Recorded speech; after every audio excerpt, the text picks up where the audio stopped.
آج انسان کے اپنے اپنے خیالات ہوتے ہیں. ہم نے کہا ہم پروگرام کس مقصد کے لیے کرتے ہیں؟ اگر وہ مقصد فوت ہو جائے تو یہ سوچنے کا منظر. مغرب کی نماز پڑھ کے فارغ ہوئے، اللہ کے محبوبوں کا ذکر کیا، پھر ایک وقت، ایک نماز کا وقت ہوا، وہاں بند کیا، پھر اللہ کی عبادت کے لیے تیار ہو جائے. پھر اس کے بعد عشاء کی نماز کے بعد کھانا وغیرہ کھا کر کے نماز پڑھ کر کے کچھ دیر چہل قدمی کر کر کے دینی گفتگو کرنا ہے تو کیجیے، ورنہ سو جائیے. فجر کی نماز کی تیاری. لیکن ہوتا کیا ہے کہ اگر ہم 1 بجے رات تک پروگرام کرتے ہیں اور پھر جب 1 بجے رات وہ پروگرام ختم ہوتا ہے، سلام دعا کے بعد لوگ اپنے اپنے گھروں کو جاتے ہیں، جانے تک، بستر کے جانے تک، نیند کے آنے تک 2:30-3 بج جاتے ہیں. وہ فجر کی نماز میں بھی وما علینا الا البلاغ. تو ایسی محفل ہم کیوں کریں؟ محفل ہم ایسی کریں کہ جو ہم مقاصد کو مد نظر رکھیں، پیغام کو مد نظر رکھیں. اس لیے ہمارا اپنا ایک خیال ہے کہ پروگرام ایسا ہونا چاہیے کہ عمل کے ساتھ ساتھ چلے. بہرکیف تو ہم کہاں تھے کہ اللہ کے مقدس حبیب صلی اللہ علیہ وسلم نے فرمایا کہ میرے خاندان سے محبت. سوال یہ ہے کہ ہم کیا کریں جو محبت میں شامل ہو جائے. تو ایک ہی ہے اس کا فلسفہ، آپ وہ کرو جس سے آپ محبت کرتے ہو. آپ یہ دیکھو کہ وہ کس کس شے سے محبت کرتا ہے. کچھ کرنے کی ضرورت نہیں، زیادہ سوچنے کی ضرورت نہیں. آپ کو صرف یہ دیکھنا ہے کہ جس شخصیت سے ہم محبت کرتے ہیں وہ کن کن چیزوں سے محبت کرتا ہے اور کن کن چیزوں سے اپنا رشتہ کاٹتا ہے. ہم دعویٰ کر رہے ہیں امام علی مقام امام حسین علیہ السلام کی محبت کا. ہم دعویٰ کر رہے ہیں امام جعفر صادق کی محبت کا. ہم دعویٰ کر رہے ہیں امام جعفر صادق کی محبت کا، امام علی اصغر کی محبت کا، امام علی اکبر کی محبت کا. تو ہم کو یہ دیکھنے کی ضرورت ہے کہ ان اماموں کا کردار کیسا رہا ہے، اسی کردار میں اپنے آپ کو ڈالیں. تو ہم محبت میں ثابت ہیں، ورنہ یہ زبانی محبت ہے، عملی محبت نہیں. اور ہماری زندگی میں انقلاب زبانی محبت سے نہیں، عملی محبت سے آئے گا. اللہ کے مقدس حبیب صلی اللہ علیہ وسلم کا فرمان آیا کہ میرے خاندان سے محبت کرو. اللہ کے مقدس حبیب صلی اللہ علیہ وسلم نے ایک مقام پر یہ ارشاد فرمایا، الحسین منی وانا من الحسین. کیا فرمایا؟ الحسین منی وانا من الحسین. حسین مجھ سے ہے اور میں حسین سے. یہ حدیث بہت مشہور ہے، لیکن سوال یہ ہے کہ حدیث کا ایک ٹکڑا جو ہر شخص کو آسانی سے سمجھ میں آتا ہے، الحسین منی، سرکار نے فرمایا حسین مجھ سے، لیکن حدیث کا دوسرا ٹکڑا کہ میں حسین ہوں، اس کا کیا مطلب؟ یاد رکھیے گا، کربلا کی سرزمین پر جو جنگ ہوئی، اس جنگ نے جیت اور ہار کا فلسفہ ہی بدل دیا.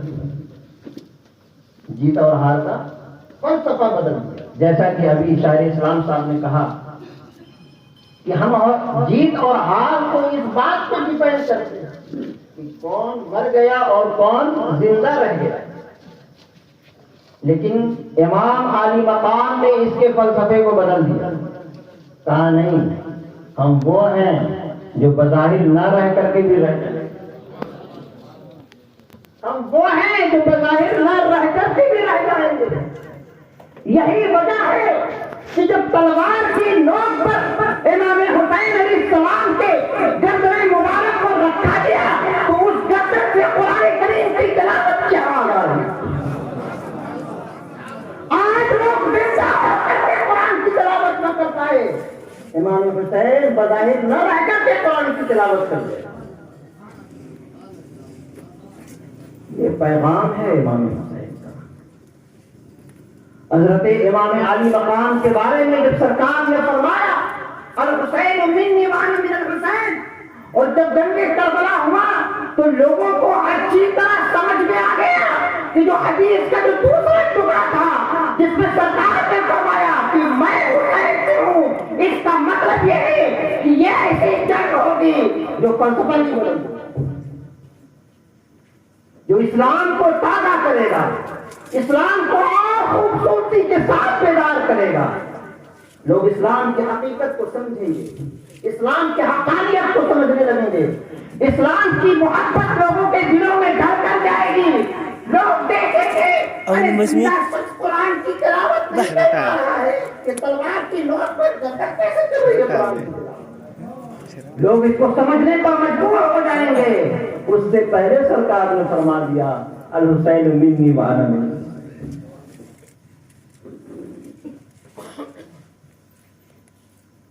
کربلا کی سرزمین پر جب امام حسین علیہ السلام کو بلایا گیا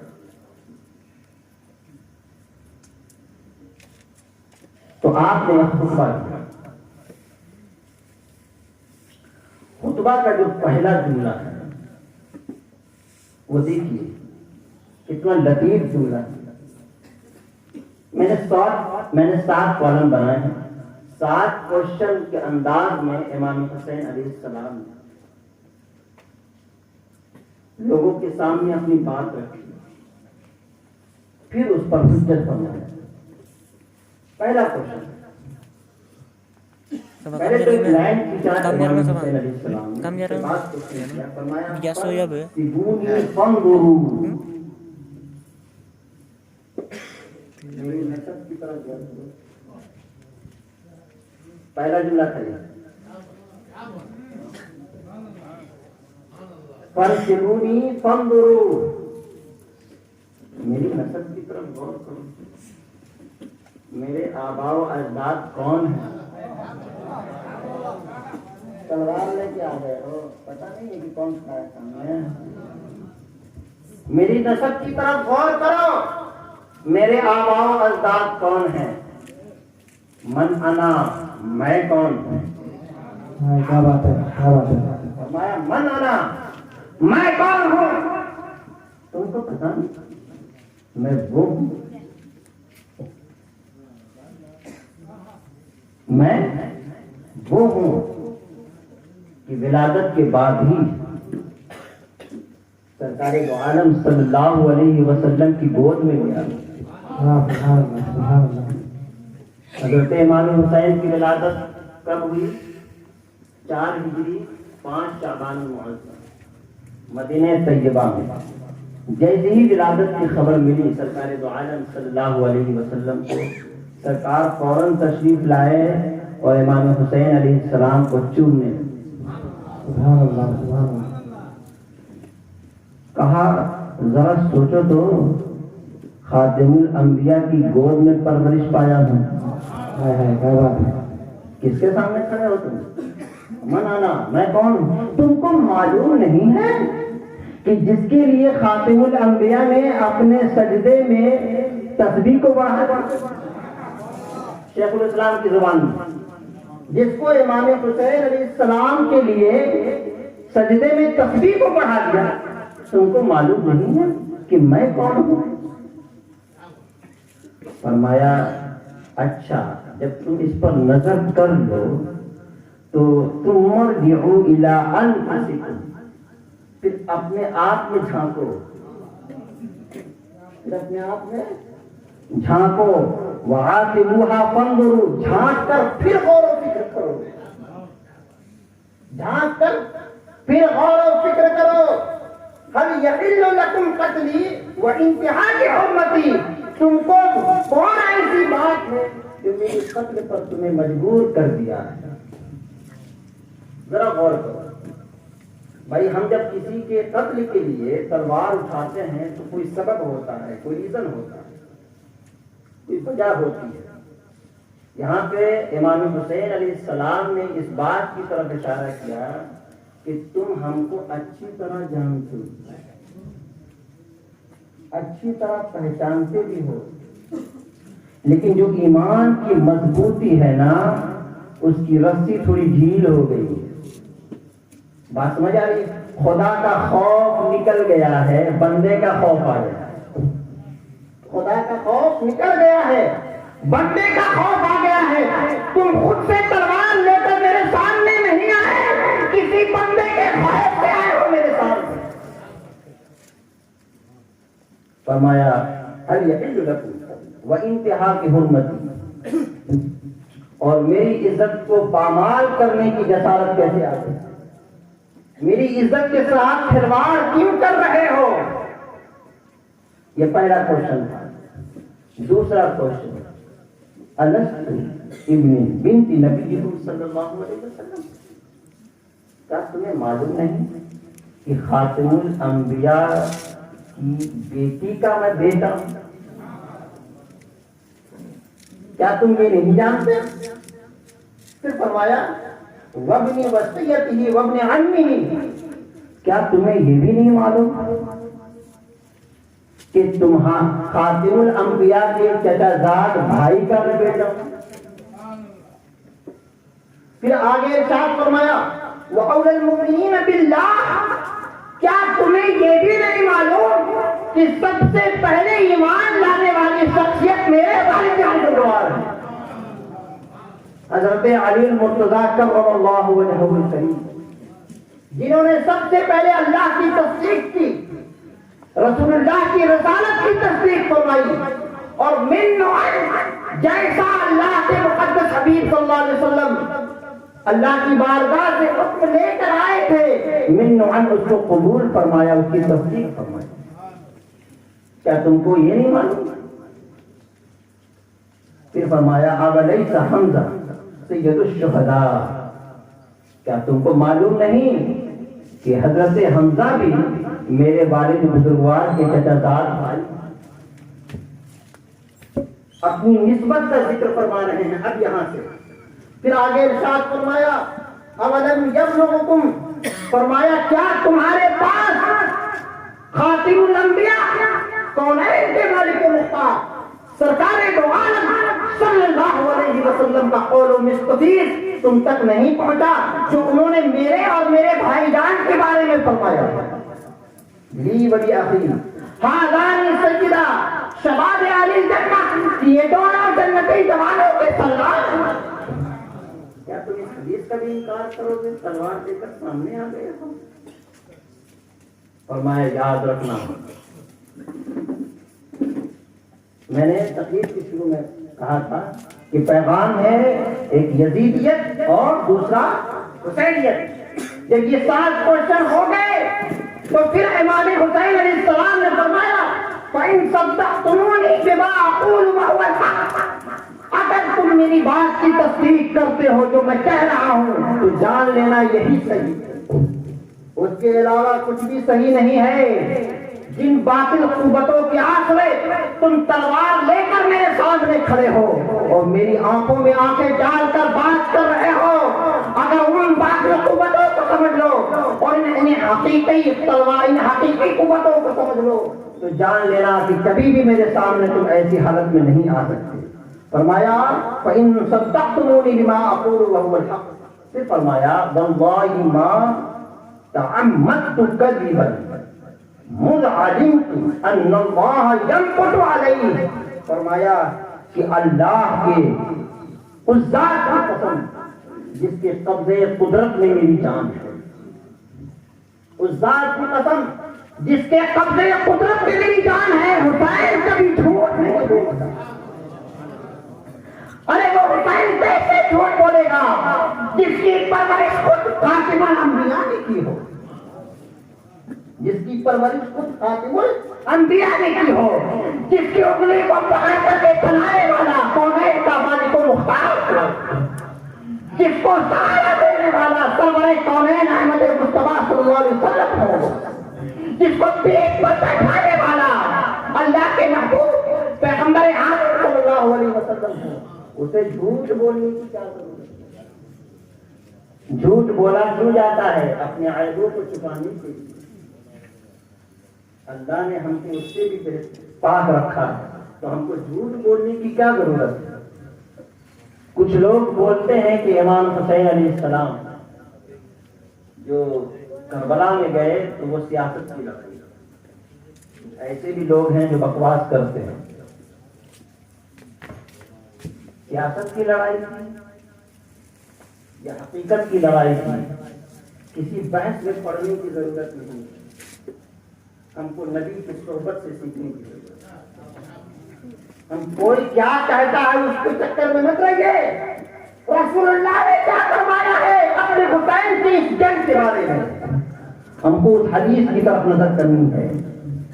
کنز العمال حدیث نمبر 34,314، اللہ کے مقدس حبیب صلی اللہ علیہ وسلم نے فرمایا ان ابنی ھذا یعنی حسین یقتل بارض من ارض العراق، فرمایا میرے یہ بیٹے یعنی حسین، میرے یہ بیٹے یعنی حسین عراق کے ایک علاقے میں شہید کیے جائیں گے۔ یہ سرکار فرمایا عراق کے ایک علاقے میں شہید کیے جائیں گے، یقال لہا کربلا، جسے کربلا کہا جائے گا، جسے کربلا کہا جائے گا۔ فمن شہید ذلک منہم فلینصرہ، فرمایا اگر تم میں سے کوئی اس وقت موجود ہو تو وہ میرے نواسے امام حسین کی مدد کرے۔ اب ذرا بتائیے کہ جس کی جنگ میں مدد کرنے کی تعلیم خاتم الانبیاء دے رہے ہیں، کیا وہ سیاست کی لڑائی کر رہے ہیں؟ نہیں اور ہرگز نہیں۔ اور اگر کوئی ایسا مانتا ہے وہ مومن ہی نہیں، وہ مومن ہی نہیں ہے۔ اور سرکار دو عالم صلی اللہ علیہ وسلم نے فرمایا موضع صوت فی الجنت خیر من الدنیا، بخاری شریف حدیث نمبر 3250۔ کیا فرمایا؟ فرمایا موضع صوت فی الجنت خیر من الدنیا، جنت میں ایک کوڑا رکھنے کی جگہ، جنت میں ایک کوڑا رکھنے کی جگہ، کوڑا نہیں بلکہ کوڑا کہیں، کوڑا رکھنے کی جگہ دنیا کی ہر شے سے بہتر ہے۔ جنت میں ایک کوڑا رکھنے کی جگہ دنیا کے ہر شے سے بہتر ہے۔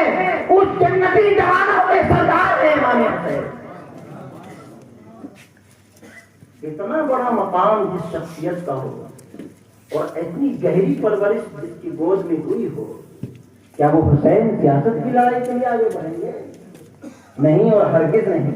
فرمایا کہ میں جھوٹ نہیں بولتا اور نہ میں جھوٹ گڑتا ہوں۔ پھر آگے ارشاد فرمایا وَإِن كَذَّبْتُمُونِي فَإِنَّ فِيكُمْ مَنْ إِن سَأَلْتُمُوهُ عَنْ ذَلِكَ، فرمایا اگر تمہیں میری بات میں ابھی بھی شک ہے تو آج بھی ایسی ہستیاں تمہارے درمیان موجود ہیں جو اس کی صداقت کی گواہی دے رہی ہیں۔ آج بھی ایسی ہستیاں تمہارے درمیان موجود ہیں جو اس کی صداقت کی گواہی دیں گے۔ پھر آگے ارشاد فرمایا اخبرکم صلو جابر بن عبداللہ الانصاری، فرمایا اگر تمہیں تصدیق کرنی ہے میری بات کی تو حضرت جابر بن عبداللہ انصاری سے جا کے پوچھو۔ پھر فرمایا ابا سعید الخدری سے جا کے پوچھو۔ پھر فرمایا سہل بن سعد الساعدی سے جا کے پوچھو۔ پھر فرمایا زید بن ارقم سے جا کے پوچھو۔ پھر فرمایا انس بن مالک سے جا کے پوچھو کہ جو میں کہہ رہا ہوں ان شخصیاتوں نے نبی پاک صلی اللہ علیہ وسلم کی مقدس زبان سے سنا ہے کہ نہیں۔ میرے اور میرے بھائی جان کے بارے میں یہ دونوں ایسی شخصیت تھے جو جنتی جوانوں کے سربراہ، پوچھو جاتے ہیں، ابھی بھی وہ موجود ہیں۔